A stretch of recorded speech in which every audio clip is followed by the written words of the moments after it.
My name is Chet Whye. I am the director of the Harlem4Obama Campaign. I'm Harlemite since 1997. I love it. Originally from Baltimore, came here by way of Denver, Colorado, ex-political strategist, reborn. We opened the door and people came in to an empty office and said, "What do you need?" I said, and before I knew it, we had refrigerators come in here, we had tables come in here, we had, someone brought sofas in here, tables, we had desks, we had televisions, and we had every color, every hue. We had everybody in here. And there were a lot of times that I would have to restate the fact that we're going to respect each other in this house, and put my foot down. And a few people I threw out. Well, what happened? Oh, it would be the thing that people would come in here, and I'd be sitting in the back there, and somebody would come in here, and I had one person come in, and she actually demanded that I do something about somebody up in the front. And I said, "Well, what's the problem?" And she had brought out all her old issues with this person, which had nothing to do with the campaign. And I said, "Well, in this house, it's about Barack. If it's not about Barack, you're on the wrong side of the door. You're making a decision here. If you want to work the campaign, you're going to have to deal with everybody here, all right? But you got to understand something. If you're perfectly comfortable with everybody in this coalition isn't big enough. And you got to understand that. That's how we operate." So eventually that person cooled down. She understood it, and before long she was talking to that person. It was like nothing happened.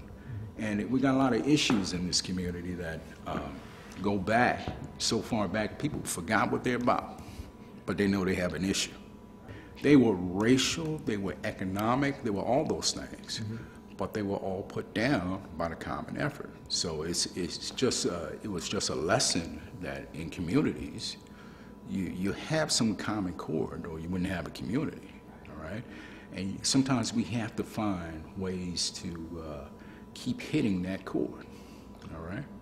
And it's not just respect of other people. It's actually honoring other people. We gotta take that step sometimes too, because that means we understand where they come from. People say Harlem is getting ready for change and what have you. Harlem has been changing. People think that we have to get ready for it. We're in the middle of it. There's gonna be development here, pretty much. This last place on the island where it hasn't really happened aggressively, and it's gonna happen.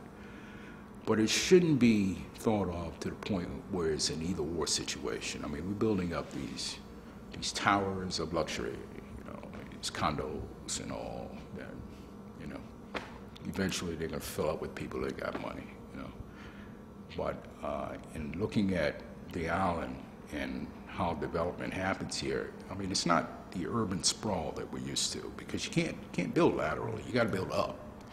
And we got places here that we can build up and build affordable ownership, not affordable housing, affordable ownership. I do not want a situation where we're some weird episode of Survivor where folks that have been here forever are voted off the island.